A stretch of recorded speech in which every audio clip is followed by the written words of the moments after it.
National open ইউনিভার্সিটির এই online প্রোগ্রামেতে আজকের যে বিষয় নিয়ে আমরা আলোচনা করতে চলেছি সেটা হলো কনজারভেশন অফ বায়োলজিক্যাল ডাইভার্সিটি। এই বিষয়টা প্রকৃতপক্ষে আমরা এনভায়রনমেন্টাল অ্যানথ্রোপোলজির মধ্যেই environmental anthropology, cultural dimensions of development and biodiversity conservation, এই ব্লকের আন্ডারে আমাদের দ্বিতীয় ইউনিট যেটা আমরা আলোচনা করতে চলেছি সেটা হচ্ছে কনজারভেশন অফ বায়োলজিক্যাল ডাইভার্সিটি, অর্থাৎ জীব বৈচিত্র্যের সংরক্ষণ। এই বিষয়টাকে নিয়ে আজকে আমরা আলোচনা করতে চলেছি।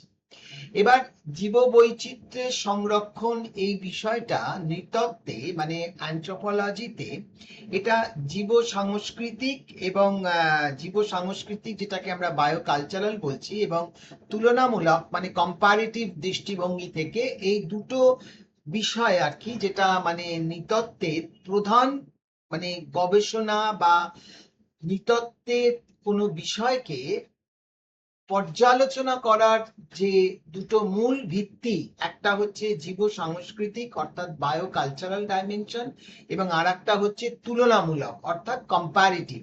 এই দুটো দৃষ্টিভঙ্গি থেকে মানব সমাজ কিভাবে পরিবেশের সাথে পারস্পরিক সম্পর্ক স্থাপন করে সেটাকে আলোচনা করা হয়।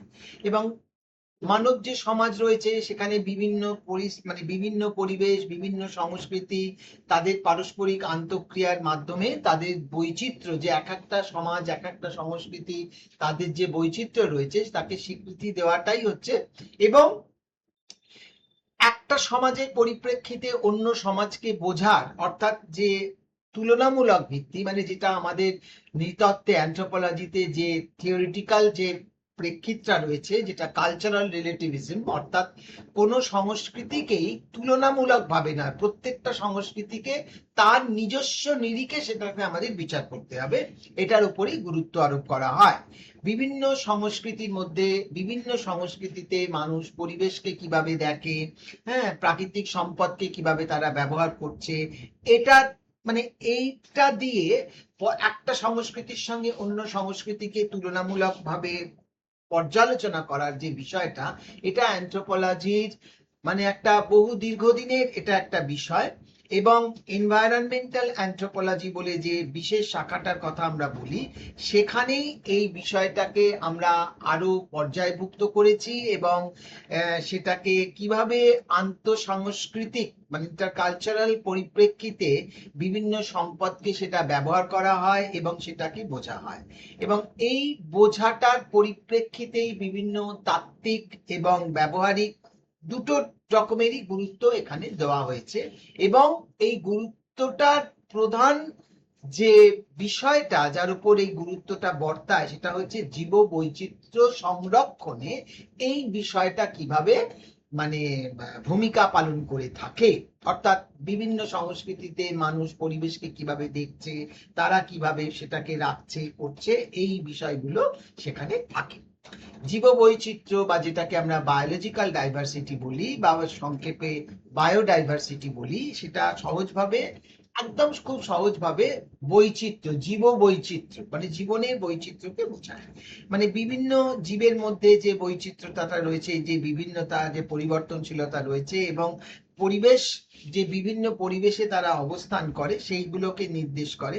কারণ পৃথিবীতে সারা পৃথিবীতে বিভিন্ন রকমের জীব রয়েছে, মানব জাতীয় তাদের মধ্যে সেই জীব জগতের মধ্যে একটা জীব। তা সুতরাং এই যে পৃথিবীতে এত রকমের জীব রয়েছে, যেখানে আমরা বলছি যে মানুষও একটা তার মধ্যে জীব, তাহলে এই জীবেদের মধ্যে একটা পারস্পরিক সম্পর্ক রয়েছে এবং মানুষের বেঁচে থাকার পরিপ্রেক্ষিতে এই যে জীবের এই যে জীব জগৎ, তার কোনো না কোনো ভাবে প্রত্যক্ষ এবং পরোক্ষ ভূমিকা থেকেই যায় মানুষের অস্তিত্ব তার সংস্কৃতিকে টিকিয়ে রাখার ক্ষেত্রে। কারণ তারা প্রত্যক্ষ বা পরোক্ষভাবে এমন এমন ভূমিকা পালন করে যেগুলো মানব অস্তিত্বকে সংরক্ষণ, মানব অস্তিত্ব তার নিজস্বতাকে টিকিয়ে রাখার জন্য সেটা ভীষণভাবে একটা গুরুত্বপূর্ণ ভূমিকা পালন করে। এবং সেই পরিপ্রেক্ষিত থেকেই এই জীববৈচিত্র্য সংরক্ষণের বিষয়টা কিন্তু আধুনিক কালে অনেক বেশি গুরুত্ব আরোপ করেছে। এবং এই বিষয়টাকেই যদি আমরা অন্য দিক থেকে যদি আমরা দেখি আর কি, এবং যদি আমরা অন্য অ্যাঙ্গেল থেকে যদি এটাকে বিচার করি আর কি, বিরোধী ভাবে, যে মানুষের সৃষ্টি, অর্থাৎ যেটাকে আমরা অ্যানথ্রোপোলজির ভাষায় বলছি অ্যানথ্রোপোজেনিক, মানে মানুষ যে সৃষ্টি করছে যে পরিবেশের, এর কারণে কিন্তু অনেক ভাবেই জীববৈচিত্র্যের বিষয়টা দ্রুত হ্রাস পাচ্ছে। হ্যাঁ, মানে যে কারণে আজকে জীববৈচিত্র্য সারা পৃথিবীব্যাপী একটা অত্যন্ত উদ্বেগের বিষয়, যে জীববৈচিত্র্য নষ্ট হয়ে যাচ্ছে। হ্যাঁ, কারণ এটা যত দিন যাচ্ছে নতুন পরিস্থিতি আসছে, নতুন প্রযুক্তি আসছে, মানুষ তার বেঁচে থাকার জন্য নানান রকমের পরিস্থিতি সৃষ্টি যে হচ্ছে, সেটাকে সমাধানের জন্য নানান রকম প্রযুক্তির আশ্রয় নিচ্ছে, নিয়ে মানুষ হয়তো সেই বিষয়টা থেকে নিজেই উদ্ধার পেয়ে যাচ্ছে, বিষয়টা সমাধান হচ্ছে, কিন্তু তার প্রভাবটা গিয়ে পড়ছে পরিবেশের মধ্যে যে অন্য জীবরা রয়েছে তাদের উপর গিয়ে, যার ফলেতে এই জীব বৈচিত্র্যের যে স্বাভাবিক পরিস্থিতিটা থাকতো সেটা কিন্তু বহু ক্ষেত্রেই বিঘ্নিত হয়। এবং এই কারণেই জীববৈচিত্র্য সংরক্ষণের বিষয়টা অধুনা পৃথিবীতে একটা বিরাট গুরুত্বপূর্ণ বিষয়। বলছে যে গত 3 দশক ধরে আন্তর্জাতিক কর্মসূচির মধ্যে এটা একটা গুরুত্বপূর্ণ বিষয় হিসাবে গৃহীত হয়েছে, এই জীববৈচিত্র্যকে সংরক্ষণ। এবং এটা environmental science, environmental anthropology, geography, বিভিন্ন বিষয়ের পাঠ্যক্রমের মধ্যে এই জীববৈচিত্র্য সংরক্ষণটা সেই বিষয়ের অনুসারী হয়ে সেটা আলোচনার অন্তর্ভুক্ত হয়েছে।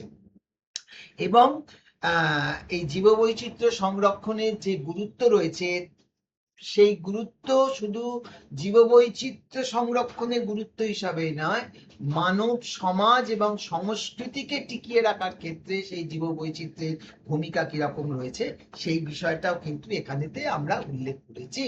হ্যাঁ, সেই জিনিসগুলোকেও এখানেতে আমাদের মানে দেখানো হয়েছে বা বলা হয়েছে আর কি। যাই হোক, এবং নৃতত্ত্বে বা অ্যানথ্রোপোলজিতেও মানুষের কাছে পরিবেশ, যেটা আমরা আলোচনার বহু আগেই বলেছি, যে পরিবেশ এবং পরিবেশের কি প্রভাব মানব সমাজের উপর পড়ে, সেটা অ্যানথ্রোপোলজিতে মানে অ্যানথ্রোপোলজি এই বিষয়টার সূচনা লগ্ন থেকেই এই বিষয়টা কিন্তু মানে নৃতাত্ত্বিকদের কাছে একটা অত্যন্ত গুরুত্বপূর্ণ বিষয় হিসাবে পরিগণিত হয়েছিল। কিন্তু যত সময় গেছে বিষয়টাকে দেখার বা অনুধাবন করার প্রেক্ষিতগুলো বহুভাবে পরিবর্তিত হয়েছে। কারণ পরিবেশকে নিয়ে মানুষের যে ভাবনা চিন্তা, পরিবেশ সম্পর্কে মানুষের ধারণা, কিভাবে তারা পরিবেশকে রক্ষা করে, এটা কিন্তু বিভিন্ন রকমের সমাজ এবং সমাজের অনুসারী সংস্কৃতি হিসাবে এটার মধ্যে একটা বৈচিত্র্য দেখা যায়। এবং এনভায়রনমেন্টাল অ্যানথ্রোপোলজি, বিশেষ করে পরিবেশগত নৃতাত্ত্বিকরা এই বিষয়টার উপর অনেক বেশি গুরুত্ব দিয়েছেন। এবং কারণ তাদের যে বিষয়গত যে বিষয়, অর্থাৎ মানুষ এবং প্রকৃতির সহাবস্থান, তাদের সব থেকে বেশি একটা গুরুত্বপূর্ণ আলোচনার বিষয়, সেটাকে কেন্দ্র করেই বিষয়টা আবর্তিত হয়। তাহলে সেই জায়গা থেকে বিষয়টাকে এত গুরুত্বপূর্ণ হিসাবে দেখা হয়েছে। এবং এটা যদিও প্রাথমিকভাবে শুরু হয়েছিল যখন, তখন জিনিসটা এতটা গুরুত্বের পর্যায়ে আসেনি, কিন্তু সময়ের সাথে সাথে শুধু নৃতাত্ত্বিক নয়, পরিবেশ বিজ্ঞানীরাও অনুভব করেছেন যে এই বিষয়টার গুরুত্বটা কোথায়, জীববৈচিত্র্য সংরক্ষণের গুরুত্বটা কোথায়। সেটা শুধু জীববৈচিত্র্য সংরক্ষণের জন্য নয়, মানব সমাজ এবং সংস্কৃতিকে টিকিয়ে রাখার জন্য সেটা অত্যন্ত গুরুত্বপূর্ণ। সেই জিনিসটাকেই আমরা আজকে আলোচনা করতে চলেছি। এবারে জীববৈচিত্র্য শব্দটা প্রথম 1980 সালে জীববিজ্ঞানের ক্ষেত্রে E.A. নর্স এবং আর ই ম্যাকম্যানাস, দুজন, E.A. নর্স এবং আর.ই. ম্যাকনামানাস, এরা হচ্ছে pioneer American ecologist and environmental policy expert. এই দুজন, এই E.A. নর্স এবং আর.ই. ম্যাকনামানাস, এরা এই শব্দটা প্রথম ব্যবহার করেন। এবং পরবর্তীকালে 1985 সালে ওয়াল্টার জি রোজেন, 1986 সালে ওয়াশিংটন ডিসিতে অনুষ্ঠিত the national forum of biodiversity সম্মেলনের সংক্ষিপ্ত রূপ, যেটা বায়োডাইভার্সিটি শব্দটা প্রথম প্রবর্তন করে। তবে 1992 সালের জুন মাসে রিও ডি জেনেরিওতে যে জাতিসংঘের পরিবেশ ও উন্নয়ন সম্মেলন হয়েছিল, হ্যাঁ, সেখানেতে United Nation conference on environment and development যেটা হয়েছিল আর কি, মানে যেটাকে রিও আর্থ সামিট বলা হয়, সেখানে এই শব্দটা মানে মানে মানে কি বলবো, আন্তর্জাতিক প্রেক্ষাপটে সেটা গৃহীত হয়েছিল, এবং যেখানে জীববৈচিত্র্য বিষয়ক আন্তর্জাতিক কনভেনশনের মাধ্যমে এই শব্দটি আন্তর্জাতিক পর্যায়ে ব্যাপক পরিচিতি লাভ করে। এই কনভেনশন 1993 সালের ডিসেম্বর মাসে কার্যকর হয় এবং ততদিনে 168টা দেশে এই বিষয়টা অনুমোদিত হয়, মানে অনুমোদিত হয়। মানে জীবিত প্রাণী, জিন ও বাস্তুতন্ত্রের বৈচিত্র্য অন্তর্ভুক্ত, এটা আমি আসছি। জীববৈচিত্র্যের সর্বাধিক ব্যবহৃত প্রথম সংজ্ঞাটা জীববৈচিত্র্য মানে বায়োলজিক্যাল ডাইভার্সিটি বা বায়োডাইভার্সিটির প্রথম সংজ্ঞাটা প্রদান করেছিলেন convention on biological diversity, CBD, হ্যাঁ, যেটা 1992 সালে প্রথম স্বীকৃত সংজ্ঞা দিয়েছিল, যেখানে জীববৈচিত্র্য বলতে সেখানে বোঝানো হয়েছিল যে বিভিন্ন উৎস থেকে আগত জীবিত জীবসমূহের মধ্যে বিদ্যমান যে পরিবর্তনশীলতা সেটাকেই বোঝানো হয়, যার মধ্যে স্থলজ, সামুদ্রিক, অন্যান্য জলজ বাস্তুতন্ত্র, সেই সঙ্গে তারা যে পরিবেশগত সমষ্টির অংশ সেগুলোকেও এর মধ্যে অন্তর্ভুক্ত করা হয়। এর মধ্যে একই প্রজাতির আভ্যন্তরীণ বৈচিত্র্য, বিভিন্ন প্রজাতির মধ্যেকার বৈচিত্র্য এবং বাস্তুতন্ত্রের বৈচিত্র্যকেও অন্তর্ভুক্ত করা হয়।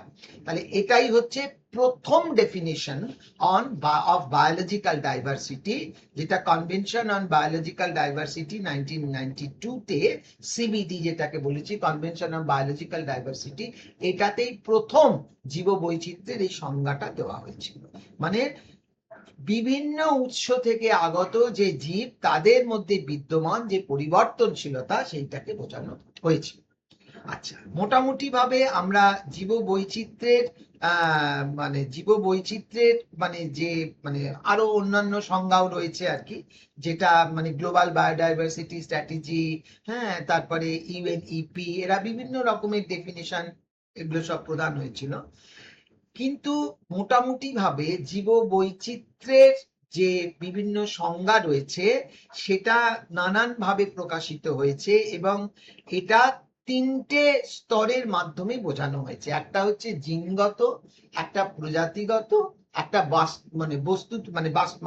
আর একটা হচ্ছে জিনগত, প্রজাতিগত এবং বাস্তুতান্ত্রিক বৈচিত্র্য। এই তিনটে ভিত্তিতেই এই জীববৈচিত্র্যকে বোঝানো হয়েছে, তিনটে স্তরের মাধ্যমে জিনিসগুলোকে বোঝানো হয়েছে। প্রথমটাই হচ্ছে যেটা জিনগত বৈচিত্র্য। জিনগত বৈচিত্র্য মানে হচ্ছে যে variety of genes and inherited traits within a single species, অর্থাৎ জিনগত বৈশিষ্ট্যের যে বৈচিত্র্যতা একটা স্পিসিসের মধ্যে রয়েছে, যেটা ইনহেরিটেড ট্রেটস হচ্ছে যে একই মানে প্রজাতির মধ্যে যে জিনের পরিবর্তনটা হচ্ছে, এবং বা একই প্রজাতির বিভিন্ন ব্যক্তির মধ্যে, একই প্রজাতির বিভিন্ন ব্যক্তির মধ্যে বিদ্যমান যে জিনগত বৈচিত্র্য রয়েছে আর কি, সেইটাকেই জিনগত বৈচিত্র্য বলা হচ্ছে। যেমন ধানের যে বিভিন্ন ভ্যারাইটি আছে, তার মধ্যে কোনো একটা ভ্যারাইটি হয়তো কীট পতঙ্গ নাশের ক্ষেত্রে অনেক বেশি প্রতিরোধ ক্ষমতা রয়েছে, অন্য ভ্যারাইটিটার মধ্যে হয়তো সেটা নেই, মানে একই ধান কিন্তু ভ্যারাইটিটা আলাদা, এই রকম আর কি, এই রকম মানে জিনিসগুলোকে বলা হচ্ছে। 2 নম্বর হচ্ছে প্রজাতিগত বৈচিত্র্য। বিভিন্ন প্রজাতির মধ্যে তো বৈচিত্র্য বজায় থাকেই, কোনো নির্দিষ্ট অঞ্চলের যে বিভিন্ন মানে প্রজাতির মানে গাছ, তার বিভিন্ন প্রজাতির উপস্থিতি রয়েছে আর কি, মানে অর্থাৎ প্রজাতিগত বৈচিত্র্য রয়েছে, যে একই গাছ হয়তো বিভিন্ন পরিবেশে রয়েছে এবং তাদের মধ্যে হয়তো কিছুটা তফাৎ রয়েছে, অর্থাৎ প্রজাতিগত বৈচিত্র্যকে আমরা দেখছি আর কি। যেমন উদ্ভিদের বৈচিত্র্য থাকে, সেরকম প্রাণীরও বৈচিত্র্য থাকে, সেটা স্থানীয়ভাবেই সীমাবদ্ধ সাধারণত থাকে। আর একটা হচ্ছে বাস্তুতান্ত্রিক বৈচিত্র্য। বাস্তুতন্ত্র মানে অর্থাৎ যে বাসস্থান, সেখানের মধ্যে বিভিন্ন বৈচিত্র্য দেখা যায়। এটা তো আমরা খুব কমনই দেখতে পাই। জলে যে প্রাণী বাস করে তাহলে জলজ বাস্তুতন্ত্র, বনে যে বাস করে বনজ বাস্তুতন্ত্র, তৃণভূমিতে যে থাকে তাহলে তৃণভূমি বাস্তুতন্ত্র, অর্থাৎ বাস্তুতন্ত্রের মধ্যেও বিভিন্ন রকমের বৈচিত্র্য থাকে। এই তিনটে হচ্ছে basic parameter on the basis of which এই জীব বৈচিত্র্যকে আমরা আলোচনা করে থাকি। এবং বৈচিত্র্যের তিনটে যে উপাদান বা এই তিনটে স্তর, একটা জিনগত, একটা প্রজাতিগত, একটা বাস্তুতান্ত্রিকগত, যেটা বললাম আর কি। এবং এই তিনটের মধ্যে আবার প্রজাতিগত যে বৈচিত্র্যটা রয়েছে সেটাকে জীব বৈচিত্র্যের সব থেকে বেশি মৌলিক উপাদান হিসাবে মানে বিবেচনা করা হয়ে থাকে। এই তিনটে উপাদানের মধ্যে এই উপাদানগুলির পাশাপাশি জীব বৈচিত্র্যকে কয়েকটা বিশেষ বৈশিষ্ট্যের মাধ্যমেও বোঝা যায়। যেমন গঠন, মানে কম্পোজিশনটা কিরকম, অর্থাৎ জীব সমূহের যে বৈশিষ্ট্য, তার কম্পোজিশনটা কিরকম, জৈবিক ব্যবস্থাগুলো অর্থাৎ স্ট্রাকচারটা বোঝার ক্ষেত্রে, এবং ফাংশন মানে কে কোনটা কি ধরনের কাজ করছে সেটার মাধ্যমেও আমরা বোঝার চেষ্টা করি। তবে মূল মাথায় রাখতে হবে আমাদের তিনটে হচ্ছে জীব বৈচিত্র্যকে বোঝার জন্য তিনটে যে স্তরের কথা বললাম, একটা জিনগত, একটা প্রজাতিগত, একটা বাস্তুতান্ত্রিকগত। এটাই হচ্ছে মানে প্রধান আর কি, এটাই হচ্ছে মূল এই জিনিসটাকেই মানে মানে বোঝা আর কি। এবং যে ওয়ার্ল্ড কনজারভেশন মানে এই জীববৈচিত্র্য সংরক্ষণের যে স্ট্র্যাটেজি, সেখানে মানুষের দ্বারা জীবমণ্ডলের ব্যবহারকে এমনভাবে পরিচালনা করা হয় যাতে বর্তমানে যে প্রজন্ম রয়েছে তারা যেন ম্যাক্সিমাম মানে যে সুবিধাটা পেতে পারে সেই সুবিধাটা যেন সাস্টেনেবল হয়, অর্থাৎ টেকসই হয়, এবং একই সঙ্গে ভবিষ্যৎ প্রজন্মও যেন সেই জীববৈচিত্র্যের মাধ্যম দিয়ে সুযোগ সুবিধাগুলো পেতে পারে, যার মাধ্যমে তারা তাদের অস্তিত্বকে সহজ সুন্দরভাবে বজায় রাখতে পারে। অতএব সংরক্ষণ করার যে বিষয়টা সেটা একটা খুবই সদর্থক ধারণা, যার মধ্যে প্রাকৃতিক পরিবেশের সংরক্ষণ, রক্ষণাবেক্ষণ, যাতে সেটা বজায় থাকে অর্থাৎ টেকসই হয়, সাস্টেনেবল হয়, এবং যেটা নষ্ট হয়ে যাচ্ছে সেটাকে রেস্টোরেশন বা পুনরুদ্ধার করা এবং মেনটেন করা অর্থাৎ সেটাকে বজায় রাখার যে বিষয়গুলো, সবই কিন্তু এই মানে কি বলবো, সবই কিন্তু মানে কনজারভেশন স্ট্র্যাটেজির মধ্যে সবকিছুকেই আমরা অন্তর্ভুক্ত করি। এরপর হচ্ছে আমাদের সংরক্ষণের যে ধারণাটা, সংরক্ষণের যে গুরুত্বটা সেটাকে বলছি। জীববৈচিত্র্য আমরা প্রথমেই মানে যেটা এইটুকু আলোচনা থেকে খুব সহজেই বোঝা যাচ্ছে, যেটা একটা খুব কমপ্লেক্স মানে খুব জটিল এবং একটা খুব বহুমাত্রিক ব্যবস্থা। এটা জীবমণ্ডলে অভিযোজনগত সাফল্যের একটা মূল চাবিকাঠি এবং পৃথিবীতে জীবনের ভিত্তি, এটা আমাদের মাথায় রাখতে হবে। বর্তমানে জীব বৈচিত্র্যের ধারণাটা মানে সারা পৃথিবী জুড়ে যারা কনজারভেশন রয়েছেন, যারা অর্থনীতিবিদ রয়েছেন, পরিবেশবিদ রয়েছেন, শিল্পপতিও যারা রয়েছে, এবং সাধারণ মানুষের মধ্যেও এই ধারণাটা কিন্তু ব্যাপকভাবে মানে মানে মানে মানে প্রসারিত। তবে সমাজের বিভিন্ন অংশের জীববৈচিত্র্যকে আমরা বিভিন্ন ভাবে উপলব্ধি করতে পারি, ব্যাখ্যাও করা মূল্য মানে অর্থাৎ যে পরিবেশবিদ সে যেভাবে ব্যাখ্যা করবে, সাধারণ মানুষ যেভাবে ব্যাখ্যা করবে, শিল্পপতি যেভাবে ব্যাখ্যা করবে, এই ব্যাখ্যাটার ধরনটা আলাদা হতে পারে, কিন্তু বিষয়টা জীব সংরক্ষণ সংক্রান্ত। হ্যাঁ, কেননা প্রত্যেকের বিষয়ের একটা বিষয়গত বৈশিষ্ট্য রয়েছে। হ্যাঁ, এবং সার্বিকভাবে এই জিনিসগুলোকে বুঝতে গেলে আমাদের মানুষের সমাজ, সংস্কৃতি সবকিছুকেই আমাদের বুঝতে হবে, এবং সারা পৃথিবীর যে বিভিন্ন ভৌগোলিক পরিবেশ রয়েছে সেই বিভিন্ন ভৌগোলিক পরিবেশের পরিপ্রেক্ষিতে এই জীববৈচিত্র্যের ধরনটা কিভাবে পরিবর্তিত হচ্ছে সেই জায়গাটাও কিন্তু আমাদের ভালো করে বুঝতে হবে। হ্যাঁ, মানে যেগুলো মানে আমাদের এই সংরক্ষণের ক্ষেত্রে সব থেকে বেশি ইম্পর্টেন্ট। এবং উন্নয়নশীল দেশ, উন্নত দেশ এবং উন্নয়নশীল দেশ মানে যেটাকে আমরা মানে কি বলবো, ডেভেলপড অ্যান্ড ডেভেলপিং, এই যদি দুটো ভাগে আমরা ভাগ করি, উন্নয়নশীল দেশগুলোর অধিকাংশ মানুষই গ্রামীণ এবং আদিবাসী সমাজের অন্তর্গত। তাদের জীবিকা প্রত্যক্ষভাবে প্রকৃতির ওপরেই নির্ভরশীল। তাদের জীবন ও জীবিকা প্রত্যক্ষভাবে পরিবেশের সঙ্গে সম্পর্কযুক্ত। ফলে আদিবাসী, কৃষক, মৎস্যজীবী জনগোষ্ঠীর এই জীববৈচিত্র্য সম্পর্কে মানে তাদের যে দৃষ্টিভঙ্গি সেটা কিন্তু অনেক সহজ এবং সচ্ছল। কারণ তাদের জীবন এবং জীবিকা যেহেতু প্রত্যক্ষভাবে পরিবেশের সঙ্গে যুক্ত থাকে। একইভাবে গ্লোবাল সাউথ বা উন্নয়নশীল বা তৃতীয় বিশ্বের এবং গ্লোবাল নর্থ মানে এটাকে আমরা অন্যভাবেও একটা বলি, আমি যেটাকে বললাম ডেভেলপিং, এটাকে অন্যভাবেও বলা যায় global north, global south. Global north মানে হচ্ছে উন্নত দেশ এবং গ্লোবাল সাউথ মানে হচ্ছে উন্নয়নশীল দেশ। এদের দুজনের দৃষ্টিভঙ্গির মধ্যে এই জীববৈচিত্র্য সম্পর্কে কিন্তু একটা বিভেদের ধারণা রয়েছে।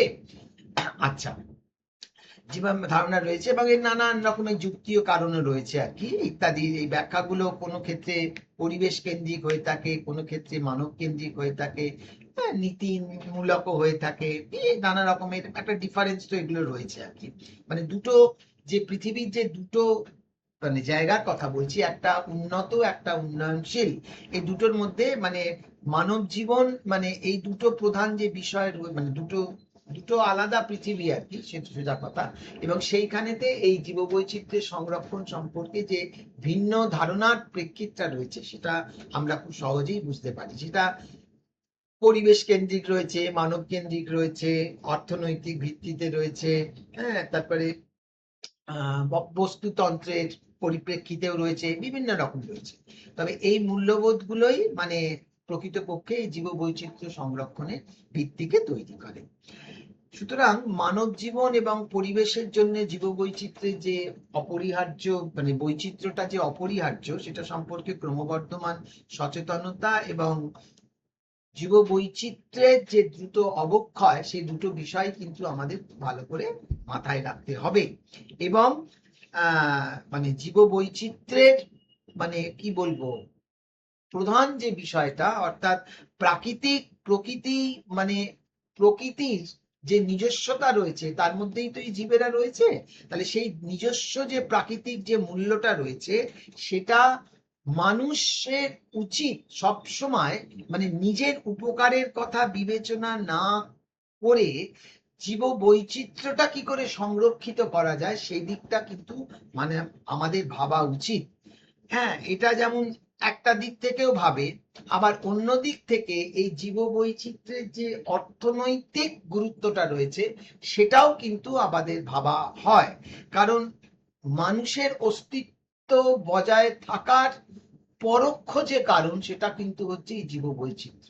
কারণ মানুষের অস্তিত্ব বজায় রাখার জন্য খাদ্য, র মেটেরিয়ালস বা কাঁচামাল, পরিবেশগত যে পরিষেবা এবং মানে মনের আনন্দ এবং সবকিছুই কিন্তু এই পরিবেশ থেকেই আসে। তাহলে এই দৃষ্টিভঙ্গিগুলোর প্রেক্ষিতটা মানুষ শুধুমাত্র নিজের জন্য না ভেবে পরিবেশ এবং জীববৈচিত্র্যের পরিপ্রেক্ষিতেও কিন্তু ভাবার বিষয়টা আজকে গবেষণার মধ্যে উঠে আসছে। এবং এই ধারণাগুলো আমাদের মানে যেটা আমরা এখানে বলেছি জীববৈচিত্র্যের গুরুত্ব যেগুলো আর কি, মানে এটা অর্থনৈতিক মানে সবকিছুই, খাদ্য, ওষুধ, কাঁচামাল, জলবায়ু নিয়ন্ত্রণ, মাটি মানে ভূমি সংরক্ষণ, হ্যাঁ, সাংস্কৃতিক বৈচিত্র্য নিয়ন্ত্রণ, অর্থনৈতিক নৈতিক মূল্য, সবকিছুকেই এটা নিয়ন্ত্রণ করে থাকে। এবার জীববৈচিত্র্যের যে গুরুত্ব সেটাকেও আমরা ভিন্ন স্তরে ভাগ করতে পারি। একটা হচ্ছে স্থানীয় জনগোষ্ঠী, একটা পরিবেশ এবং একটা সমগ্র মানব জাতি। মানে স্থানীয় জনগোষ্ঠী মানে আদিবাসী, কৃষক, মৎস্যজীবী, হ্যাঁ, যারা রয়েছে মানে স্থানীয় জনগোষ্ঠীর জীবিকা সম্পূর্ণভাবেই জীববৈচিত্র্যের উপর নির্ভরশীল। জীববৈচিত্র্য তাদের বর্তমান জীবিকার পাশাপাশি ভবিষ্যতের নিরাপত্তাকে নিশ্চিত করে থাকে। পরিবেশের ক্ষেত্রে জীববৈচিত্র্য বিভিন্ন বাস্তুতান্ত্রিক সেবা প্রদান করে, যেমন সালোক সংশ্লেষ, জলবায়ু নিয়ন্ত্রণ, মাটি সংরক্ষণ, এই সমস্ত জিনিসগুলো করে থাকে। এবং সমগ্র মানব জাতি জীববৈচিত্র্য থেকে জীবন ধারণের জন্য প্রয়োজনীয় যে বাস্তুতান্ত্রিক পরিষেবা সেটা কিন্তু নেয়। এবং প্রকৃতি থেকে খাদ্য মানে যেটা র মেটেরিয়ালস, কাঁচামাল যেটা হয়, এবং তার যে অর্থনৈতিক যে মূল্যটা রয়েছে সেগুলো কিন্তু মানুষ গ্রহণ করে এবং তার অস্তিত্ব রক্ষার জন্য সেগুলোকে সে ব্যবহার করে থাকে। তা সুতরাং তাহলে স্থানীয় বিষয়টা যেমন ইম্পর্টেন্ট, পরিবেশের মানে স্থানীয় জনগোষ্ঠীর কল্যাণও যেমন একটা ইম্পর্টেন্ট, কিন্তু সার্বিক যে ব্যাপারটা মানে সমগ্র মানব জাতির অস্তিত্বের রক্ষার যে বিষয়টা বলছি আমরা, সেটার বিষয়টা কিন্তু এখানে সব থেকে গুরুত্বপূর্ণ। এবং কারণ এই পরিবেশের জীববৈচিত্র্যের মাধ্যমেই কিন্তু অ্যাকচুয়ালি সাংস্কৃতিক বৈচিত্র্য রক্ষণাবেক্ষণ সবকিছুই কিন্তু হয়ে থাকে। এবারে জীববৈচিত্র্য হ্রাসের যে কারণগুলো আমরা বলতে চাইছি আর কি, জীববৈচিত্র্য হ্রাসের যে কারণগুলো আমরা বলতে পারি আর কি, সেগুলো মানে যেগুলোকে মানে এই যে বায়োলজিক্যাল ডাইভার্সিটির মানে ক্ষয়প্রাপ্ত হওয়ার ক্ষেত্রে যে কারণগুলো, সেই কারণগুলো কিন্তু বেশিরভাগ ক্ষেত্রেই অ্যানথ্রোপোজেনিক, অর্থাৎ মানব সৃষ্ট। হ্যাঁ, একটা হচ্ছে বনকে ধ্বংস করা, শিল্পায়নের বিষয়টা আসছে, কৃষিকাজের জন্য জমির অতিরিক্ত ব্যবহার হচ্ছে, জঙ্গল নিধনের জন্য জলবায়ুর পরিবর্তন হচ্ছে, হ্যাঁ, এবং কৃষিকাজে উৎপাদনের জন্য যে সমস্ত রাসায়নিক দ্রব্য ব্যবহার করা হচ্ছে তার প্রভাব জীবজগতের ওপর যেভাবে গিয়ে পড়ছে, সেটাতে সেগুলো ক্ষতিগ্রস্ত হচ্ছে। অর্থাৎ এই যে সামগ্রিক যে কারণগুলো আমি বললাম, যে বসতি স্থাপন বা শিল্পায়নের জন্য জঙ্গল কাটা হচ্ছে, এই জঙ্গল কাটার জন্য যে বৃক্ষ নিধন হচ্ছে তার যে প্রভাব সেটা জলবায়ুর ওপরে পড়ছে, সেটা পরিবেশের ওপর পড়ছে, এবং জীব যে সমস্ত জীব এই বনের ওপরে নির্ভরশীল তাদের অস্তিত্ব সংকটের মুখে পরিবর্তিত হচ্ছে। এবং এই জঙ্গল কেটে কৃষি জমি এবং কৃষিকাজের উন্নতি হচ্ছে ঠিকই, আধুনিক প্রযুক্তির মাধ্যমে কৃষিকাজের প্রভূত উন্নতি সাধন হয়েছে, কিন্তু সেই উন্নতির পরিপ্রেক্ষিতে প্রযুক্তি যেভাবে ব্যবহার হচ্ছে, সেখানে রাসায়নিক প্রযুক্তিও ব্যবহার হচ্ছে, সেটার প্রভাব কিন্তু জীবজগতের ওপর যেভাবে গিয়ে পড়ছে, যেটা কিন্তু জীববৈচিত্র্য হ্রাসের প্রধান প্রধান কারণ হিসাবে চিহ্নিত হচ্ছে। এরপর আমরা সাংস্কৃতিক ও রাজনৈতিক প্রক্রিয়া হিসাবে সংরক্ষণ, জীববৈচিত্র্য সংরক্ষণ কেবলমাত্র একটা পরিবেশগত বিষয় নয়, এটা একটা অত্যন্ত গুরুত্বপূর্ণ সামাজিক এবং রাজনৈতিক প্রক্রিয়ার সঙ্গে যুক্ত বলে মানে মনে করা হচ্ছে। বিশিষ্ট পরিবেশ বিজ্ঞানী বন্দনা সিবা, ওনার মতে জীববৈচিত্র্য সংরক্ষণের তিনটে প্রধান ভিত্তি রয়েছে। একটা হচ্ছে নৈতিক দৃষ্টিভঙ্গি মানে এথিক্যাল কনসার্ন, যেখানে প্রত্যেকটা জীবের নিজস্ব একটা মূল্য রয়েছে, মানে তার যে অস্তিত্বটা পরিবেশে বা প্রকৃতির মধ্যে রয়েছে তার একটা নিজস্ব গুরুত্ব রয়েছে। হ্যাঁ, মানুষের উপযোগিতার বাইরে গিয়েও তাদের সংরক্ষণ করা উচিত, যেটা বন্দনা সিবা আর কি বলছেন আর কি। দ্বিতীয়ত হচ্ছে সাম্য এবং সামাজিক ন্যায় বিচার, অর্থাৎ ইকুইটি অ্যান্ড সোশ্যাল জাস্টিস, অর্থাৎ যে সমস্ত জনগোষ্ঠী আদিবাসী কৃষক গোষ্ঠী যারা প্রকৃতির ওপর নির্ভর করে, যাদের জীবিকা আত্মনির্ভরতা সবকিছুই প্রাকৃতিক সম্পদের ওপর নির্ভর করে, সেই নির্ভরশীলতাটা যেন অন্যভাবে ব্যবসায়িক কিছুর মাধ্যমে যেন ক্ষতিগ্রস্ত না হয়, তারা যেন তাদের অস্তিত্ব রক্ষণাবেক্ষণের ন্যায্য অধিকার থেকে কখনো বঞ্চিত না হয়। এবং তৃতীয়ত হচ্ছে অর্থনৈতিক দৃষ্টিভঙ্গি, যেখানে জীববৈচিত্র্যকে খাদ্য, ওষুধ, জ্বালানি এবং অন্যান্য শিল্পের জন্য মূল্যবান কাঁচামাল হিসাবে ব্যবহার করা হয়। অর্থাৎ বর্তমান আন্তর্জাতিক আলোচনায় উন্নত দেশ বা যেটাকে আমি গ্লোবাল নর্থ বললাম, তাদের দৃষ্টিভঙ্গিটাই এখানে প্রধানত প্রাধান্য পায় দেন গ্লোবাল সাউথ। কারণ গ্লোবাল নর্থের যেহেতু ইকোনমিক প্রসপারিটি অনেক বেশি, তাই পলিসি বা নীতি নির্ধারণের ক্ষেত্রে তাদের ভূমিকাগুলোই বেশি গৃহীত হয়ে থাকে, এবং তারা প্রধানত বন্য জীববৈচিত্র্যের সংরক্ষণে অনেক বেশি গুরুত্ব দেয় এবং তুলনামূলকভাবে কৃষিভিত্তিক বা গৃহপালিত জীববৈচিত্র্যকে কম গুরুত্ব দেয়। ফলে কৃষিকাজের যে এক ফসলি মানে মনোকালচার থেকে ব্যবহার মানে বাণিজ্যিক উৎপাদনের বিষয়টা উন্নয়নশীল মানে বাণিজ্যিক মানে কি বলবো উৎপাদনের ওপর যে গুরুত্বের ব্যাপারটা অনেক, এই যে এক ফসলি হতো যেটা, এটা চাষটা শুধু চাষ নয়, চাষকে কেন্দ্র করে জীববৈচিত্র্যের একটা বিরাট ভূমিকা থাকে। তাহলে এবার যখন সেই চাষের বিষয়টা এক ফসলি থেকে অনেক বেশি হয়ে যাচ্ছে, তখন কিন্তু পরিবেশের ওপর যে প্রভাবটা আসছে, যেটা জীব বৈচিত্র্যের বৈচিত্র্যতাটাকে সংরক্ষণের ক্ষেত্রে একটা বিরাট মানে কি বলবো মানে একটা বিরাট মানে অসুবিধাজনক পরিস্থিতির সৃষ্টি হচ্ছে। আর উন্নয়নশীল দেশের আদিবাসী ঐতিহ্যবাহী সমাজ দীর্ঘদিন ধরে প্রকৃতির সঙ্গে সামঞ্জস্যপূর্ণ পরিস্থিতির মানে পরিপ্রেক্ষিতে মানে জীববৈচিত্র্যকে ব্যবহার এবং সংরক্ষণ করে আসছে, যার ফলেতে তাদের মাধ্যমে কিন্তু প্রকৃতির জীববৈচিত্র্যের সংরক্ষণে কোনো রকম অসুবিধে কিছু হয় না। তাদের যে কৃষিকাজের ব্যবস্থা, স্থানীয় পরিবেশের সম্পর্কে তাদের জ্ঞান, এবং তারা যেভাবে জীববৈচিত্র্যকে বজায় রেখে তাদের জীবিকা এবং অস্তিত্বকে রক্ষণাবেক্ষণের কাজগুলো করে যায়, তাতে জীববৈচিত্র্যের কোনো ক্ষতি হয় না, সেটা বরঞ্চ একটা গুরুত্বপূর্ণ ভূমিকা পালন হয়। তাই বর্তমানে জীববৈচিত্র্য সংরক্ষণের ক্ষেত্রে সাংস্কৃতিক বৈচিত্র্য এবং স্থানীয় জনগোষ্ঠীর যে ধ্যান ধারণা, সেটা কিন্তু ধীরে ধীরে ক্রমশ মানে স্বীকৃতি লাভ করছে। এবং মানে গ্লোবাল নর্থের যে সমস্ত পলিসি নির্ধারণ করা হচ্ছে, সেখানেও কিন্তু স্থানীয় পরিবেশ সম্পর্কে স্থানীয় মানুষের যে জ্ঞান মানে ট্র্যাডিশনাল যে ইকোলজিক্যাল নলেজ, এগুলো কিন্তু যেটা জীব বৈচিত্র্য রক্ষণাবেক্ষণে একটা গুরুত্বপূর্ণ ভূমিকা পালন করে থাকে, সেগুলো কিন্তু আস্তে আস্তে মানে সামাজিক, রাজনৈতিক এবং সাংস্কৃতিক মানে পরিপ্রেক্ষিত থেকেও এগুলো আস্তে আস্তে কিন্তু গুরুত্বপূর্ণ মানে ভূমিকার দিকে যাচ্ছে। এই জিনিসগুলো কিন্তু আমরা যত দিন যাচ্ছে এই জিনিসগুলোকে আমরা দেখতে পাচ্ছি বা এগুলোকে আমরা রিয়েলাইজ করছি।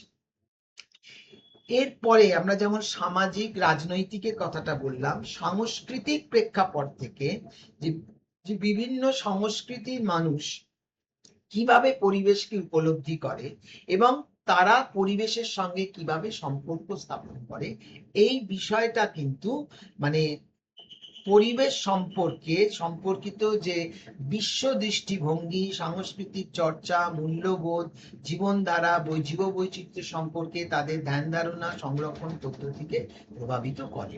তাই জীববৈচিত্র্যের মূল্যায়ন সংরক্ষণের কারণের জন্য এই জন্যেই এই যে একটা সংস্কৃতি থেকে আর একটা সংস্কৃতির মধ্যে যে তফাৎটা অর্থাৎ যে ডিফারেন্সটা দেখা যাচ্ছে, সেইটা কিন্তু আজকে জীববিজ্ঞানী, নৃতাত্ত্বিক, পরিবেশ বিজ্ঞানী সবার কাছে অনেক বেশি গুরুত্বপূর্ণ। তারা তাদের স্থানীয় জ্ঞান দিয়ে পরিবেশের সঙ্গে কিভাবে সম্পর্ক স্থাপন করে, তাদের সংস্কৃতি অনুযায়ী তারা সেটাকে কি করে মেনটেন করে, যার ফলে পরিবেশ বা জীববৈচিত্র্য কোনোভাবেই বিঘ্নিত হয় না, সেই ধারণাটাকে কিন্তু আধুনিক সমাজ এবং উন্নত সমাজ মানে যেটাকে গ্লোবাল নর্থ বলছি, তারা কিন্তু এই মানে জীববৈচিত্র্যের মানে বায়োলজিক্যাল ডাইভার্সিটি সাস্টেনেবিলিটি ব্যাপারটার ক্ষেত্রে এইগুলোকে কিন্তু নিয়ে আসছে। এবং বিশেষ করে ঐতিহ্যবাহী আদিবাসী সমাজ প্রকৃতির সঙ্গে একটা ঘনিষ্ঠ সম্পর্ক রেখে মানে যে চলেছে দীর্ঘদিন ধরেই, তারা বিভিন্ন উপায়ে জীববৈচিত্র্যকে সংরক্ষণ করে আসছে। তাই তাদের বহু সাংস্কৃতিক অনুশীলন জীববৈচিত্র্য রক্ষায় একটা গুরুত্বপূর্ণ ভূমিকা পালন করে। ডক্টর স্ট্যানফোর্ড জেন্ট এবং ডক্টর এগলি লোপেজ জেন্ট, দুটো নাম, ডক্টর স্ট্যানফোর্ড জেন্ট এবং doctor Eglee Lopez Zent, both of them are prominent anthropologists, ethnobotanists, ethnoecologists from Venezuela অর্থাৎ ফ্রম সাউথ আমেরিকা। এদের মানে মতে জীববৈচিত্র্যর মানে বৃদ্ধিতে কয়েকটা সাংস্কৃতিক গুরুত্বপূর্ণ কার্যক্রম আছে, যেমন স্থানীয় সাংস্কৃতিক যে জ্ঞান, আধ্যাত্মিক বিশ্বাস এবং মানে এগুলো কিন্তু মানে জীববৈচিত্র্য সংরক্ষণে একটা বিরাট ভূমিকা পালন করে। এবং দ্বিতীয়ত, যে যারা এগ্রিকালচার করছেন ট্র্যাডিশনালি, তাদের মাধ্যমেও যে বিভিন্ন ফসলের যে জাত, গৃহপালিত মানে প্রাণী যারা রয়েছে তাদের প্রজাতিগুলোকে সংরক্ষণ, এই বিষয়টাও কিন্তু গুরুত্বের মধ্যে তারা এনেছেন। এবং থার্ডলি, টেকসই সম্পদ আহরণ, পবিত্র বনভূমি সংরক্ষণ, নির্বাচিত সম্পদের ব্যবহার, নির্দিষ্ট সময় সম্পদ আহরণ থেকে বিরত থাকা এবং সামাজিক এবং ধর্মীয় বিধি নিষেধ, সম্পদ আহরণের আচার ভিত্তিক নিয়ন্ত্রণের মতো প্রথাগত বিশ্বাস আচরণ এবং স্থানীয় জনগোষ্ঠীর ঐতিহ্যগত ভূমি, আবাসস্থল, প্রাকৃতিক সম্পদের ওপর তাদের যে নির্ভরশীলতা, এই অর্থাৎ টোটাল যে কালচারাল বা সাংস্কৃতিক পরিপ্রেক্ষিতটাকে এরা কিন্তু অনেক বেশি গুরুত্ব দিয়েছেন।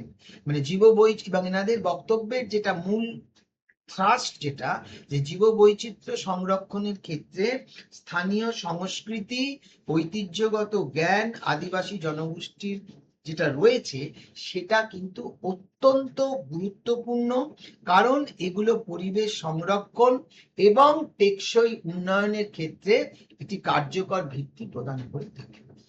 এই জিনিসটা কিন্তু আমাদের মাথায় রাখতে হবে, যেটা এই যে দুজন, এই যে বললাম যে মানে রিনাউন্ড অ্যানথ্রোপোলজিস্ট, এথনোবটানিস্ট, এই যে দুজনের নাম বললাম আমি, ডক্টর স্ট্যানফোর্ড জেন্ট এবং ডক্টর এগলি লোপেজ জেন্ট, এই যে দুজন, ওরা দুজনেই প্রমিনেন্ট, মানে ওরা ভেনেজুয়েলার, ওনারা এই মতবাদটাকে প্রতিষ্ঠিত করেছেন।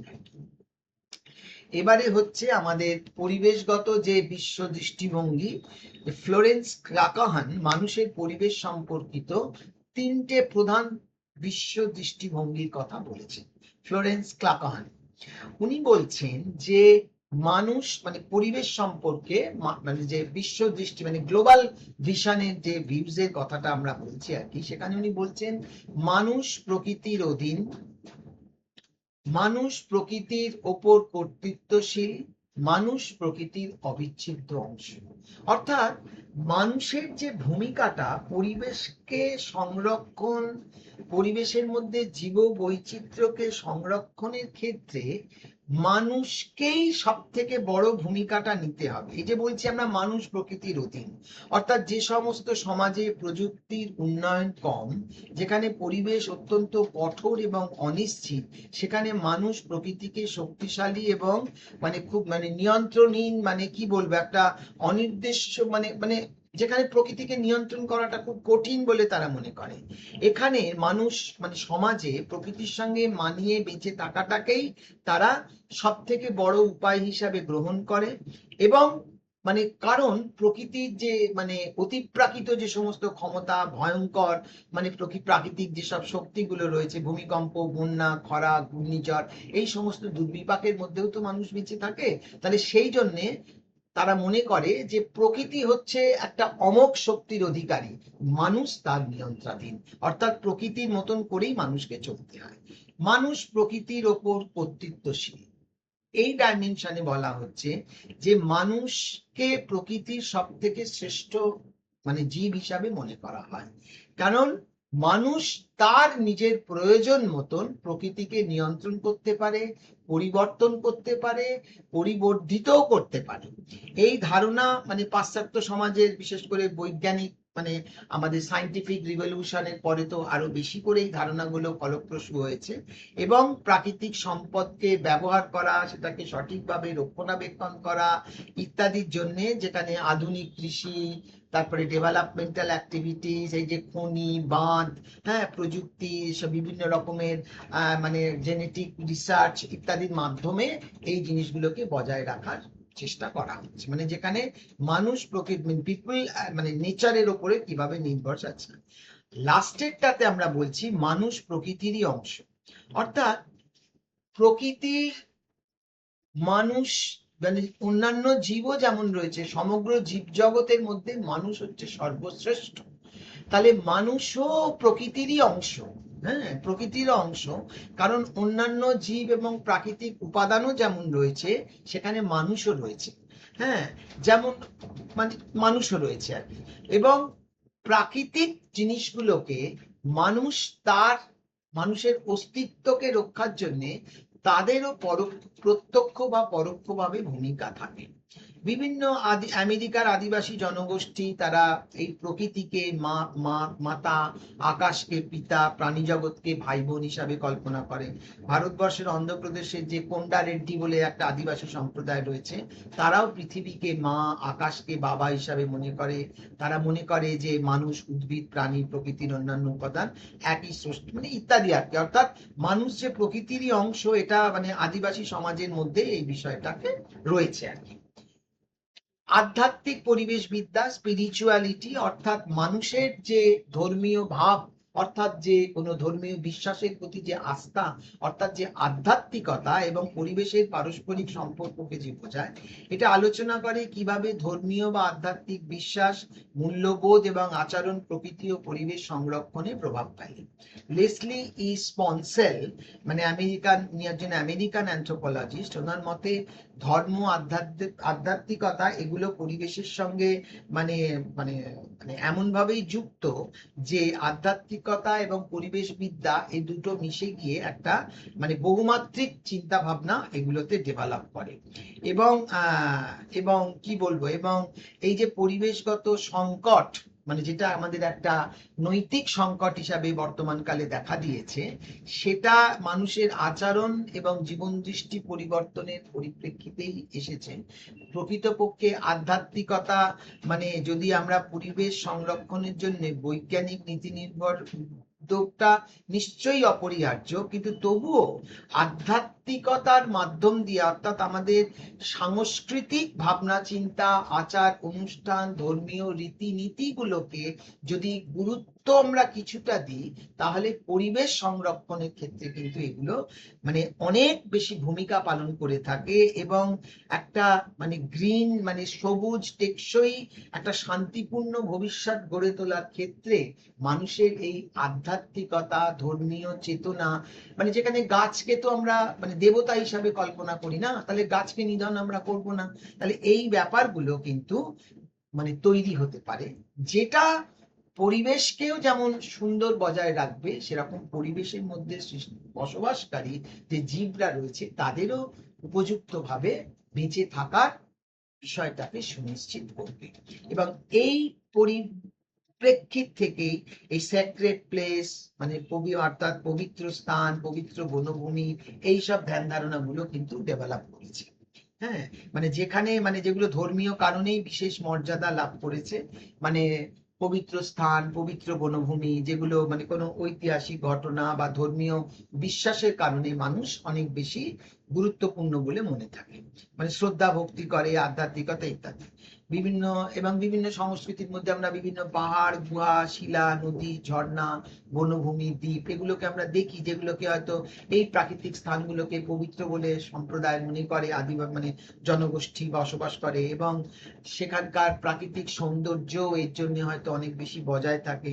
এবং এর সঙ্গে অনেক লোককাহিনী, পুরাণ, দেব দেবীর ঘটনাবলীও এর সঙ্গে যুক্ত থাকে, যার ফলেতে সেই জায়গাটাকে মানুষ কোনোভাবেই অপবিত্র করে না, বা সেটাকে কোনোভাবে ধ্বংস করা, সেখানকার উদ্ভিদ, প্রাণী তাদের বিনষ্ট করা, এই ব্যাপারগুলো থেকে সেগুলো রক্ষা হয়।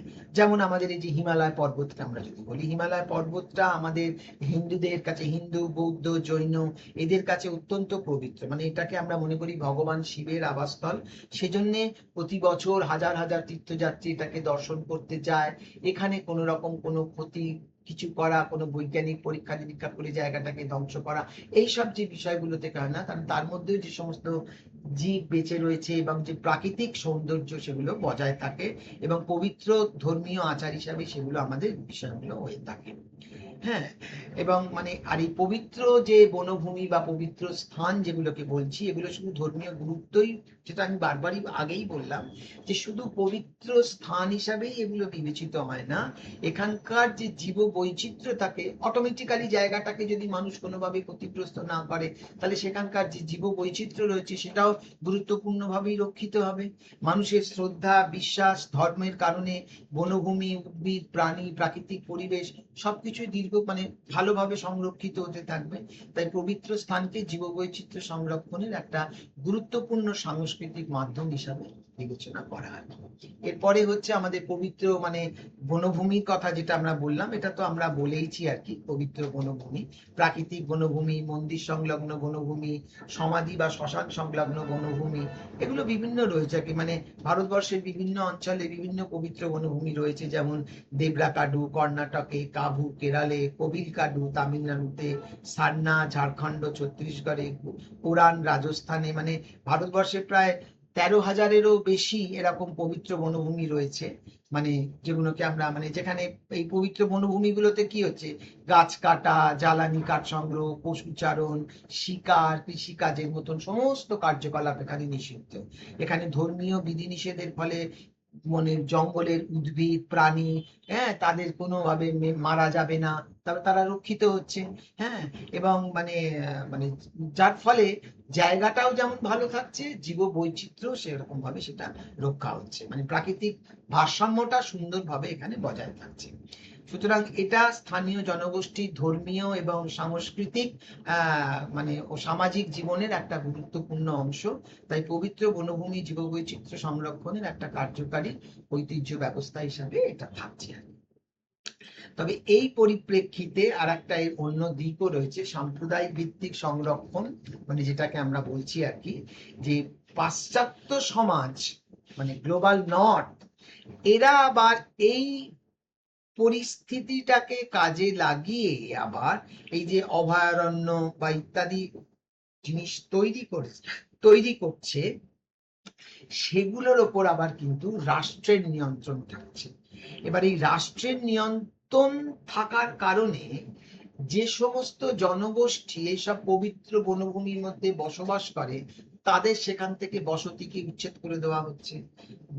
তারা কিন্তু ওই পরিস্থিতিতে পবিত্রতাটাকে বজায় রেখেই তারা বসবাস করত, কিন্তু যখনই রাষ্ট্র নিয়ন্ত্রণের মধ্যে আসে, যেটা গ্লোবাল নর্থ বা উন্নত দেশগুলোর ক্ষেত্রে এই জিনিসগুলো করছে আর কি, মানে যেখানে সরকার বা রাষ্ট্রের প্রভাবটাকে এগুলোর মধ্যে নিয়ে আসছে, এটা আবার কিন্তু মানব অস্তিত্ব রক্ষার ক্ষেত্রে একটা বিরাট মানে মানে ক্ষতি, মানে কি বলবো, মানে তারা তো দীর্ঘদিন সামঞ্জস্য রেখেই এখানে বজায় থাকতো, যার ফলে এই সীমাবদ্ধতাগুলোর পরিপ্রেক্ষিতে সাম্প্রদায়িক ভিত্তি সংরক্ষণ বা কমিউনিটি বেস মানে একটা মানে তাদের সংরক্ষণ, কমিউনিটিকে সংরক্ষণ করাটাও তো একটা মানব অস্তিত্বকে সংরক্ষণ করাটাও একটা গুরুত্বপূর্ণ বিষয় হিসাবে পরিগণিত হচ্ছে। যেহেতু ওই জনগোষ্ঠীকে তো প্রকৃতির অংশ হিসাবেই মনে করা হয়, হ্যাঁ, মানুষ তাদের পরিবেশ, সম্পদ, বাস্তুতন্ত্র সম্পর্কে অনেক বেশি জ্ঞান রাখে। হ্যাঁ, সুতরাং সেগুলোকে যদি গ্রহণ করা হয়, তাহলে এই পরিবেশ সংরক্ষণের বিষয়টা আরো অনেক মজবুত হতে পারে, আরো অনেক টেকসই হতে পারে। হ্যাঁ, এই সমস্ত বিষয়গুলো, সুতরাং এখানে সংরক্ষিত বনাঞ্চলের মধ্যে মানে সীমাবদ্ধ না রেখে যদি এই নলেজগুলোকে আমরা নিয়ে মানে যদি আমরা সাংস্কৃতিক বৈচিত্র্য নিই, যদি আমরা, তাহলে আমাদের এই কালচারাল ডাইভার্সিটি মানে সাংস্কৃতিক বৈচিত্র্য, টেকসই উন্নয়ন যেটাকে আমরা বলছি, সাস্টেনেবল ডেভেলপমেন্ট, এই মানে বায়োলজিক্যাল ডাইভার্সিটিকে মেনটেনের ক্ষেত্রে সেগুলো আমরা আরো অনেক মজবুত ভাবে করতে পারি, যেখানে আদিবাসী ও স্থানীয় জনগোষ্ঠীর ঐতিহ্যগত জ্ঞান, পরিবেশ বান্ধব জীবনধারা, সাম্প্রদায়িক ভিত্তিক অংশগ্রহণকে অত্যন্ত গুরুত্বপূর্ণ বলে মনে করা হচ্ছে।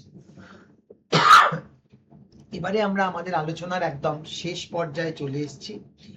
আজকের এই আলোচনাটা যে আমরা করলাম, এর যদি নৃতাত্ত্বিক গুরুত্ব কথা আমরা বলি, তাহলে জীববৈচিত্র্যের সংরক্ষণের এই বিষয়টা কিন্তু, জীববৈচিত্র্যের সংরক্ষণের এই যে বিষয়টা, এটা নৃতাত্ত্বিকভাবে অত্যন্ত গুরুত্বপূর্ণ, কারণ নৃতাত্ত্বিক কেবল মানুষ এবং প্রকৃতির সম্পর্ককেই ব্যাখ্যা করে না, বরং বিভিন্ন সমাজ কিভাবে তাদের সংস্কৃতি ধ্যান ধারণাকে এই বজায় রাখছে এবং সেই বজায় রাখার মাধ্যমে জীববৈচিত্র্য কিভাবে সংরক্ষিত হচ্ছে সেই বিষয়গুলো আমরা বুঝতে পারি। এবং এই যে আলোচনাটা আজকে আমি করলাম, এই বিষয়টার নৃতাত্ত্বিক গুরুত্ব হচ্ছে যে মানুষের সঙ্গে প্রকৃতির যে অবিচ্ছেদ্য সম্পর্ক, সেটাকে এই আলোচনার মাধ্যমে আমরা বুঝতে পারছি। এবং স্থানীয় এবং স্থানীয় জনগোষ্ঠী বা আদিবাসী সম্প্রদায়ের পরিবেশ সম্পর্কে যে ধ্যান ধারণা রয়েছে, সেটা জীববৈচিত্র্য সংরক্ষণের ক্ষেত্রে কতটা গুরুত্বপূর্ণ সেটা আমরা বুঝতে পারছি। এবং মানুষের যে বিভিন্ন সমাজ এবং বিভিন্ন সংস্কৃতি কিভাবে পরিবেশ এবং জীববৈচিত্র্যকে বজায় রাখার ক্ষেত্রে সাংস্কৃতিক বৈচিত্র্যতা কিভাবে গুরুত্বপূর্ণ সেটা বুঝতে পারছি। এবং সাম্প্রদায়িক ভিত্তিক এই যে আমরা সংরক্ষিত বনভূমি এই যে সমস্ত জিনিস করছি, তার সঙ্গে যারা বসবাসকারী যে জনগোষ্ঠী তাদেরও সংরক্ষণ করাটা কিন্তু অত্যন্ত একটা গুরুত্বপূর্ণ বিষয়, যেটা উন্নয়ন এবং সংরক্ষণের সমন্বয় হতে পারে।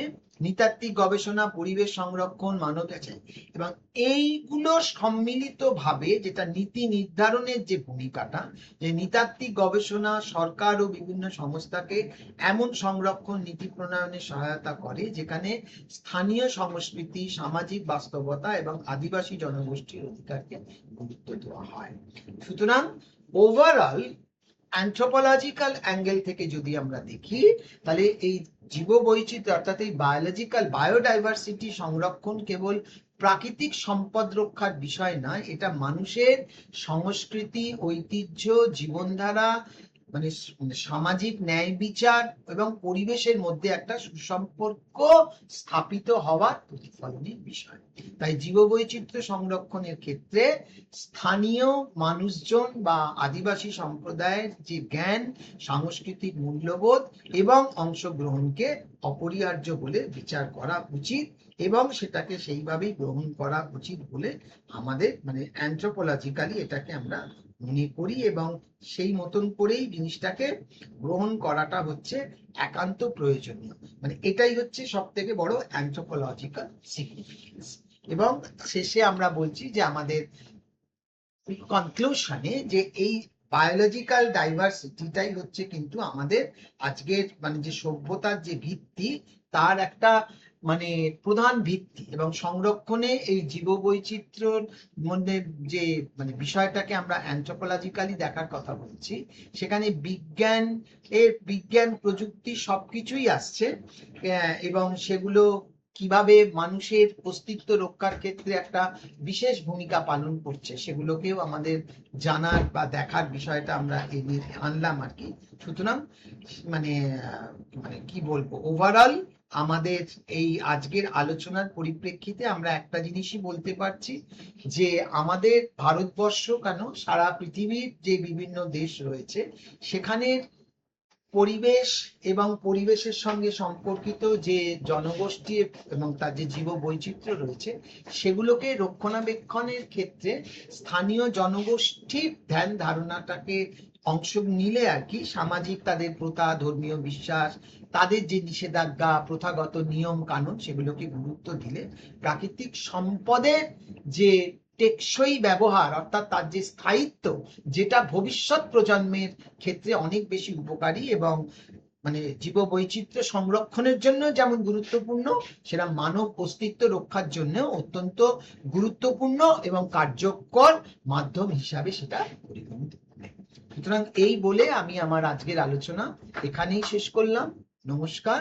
এবং এই আলোচনাটাকে আমি যেভাবে করলাম সেইটার ভিত্তিতে তোমরা যদি তোমাদের ইগনোর পাঠ্যক্রমকে তোমরা যদি অনুধাবন করো, তাহলে তোমাদের পুরো জিনিসটা বুঝতে অনেক সহজ হবে, সুন্দর।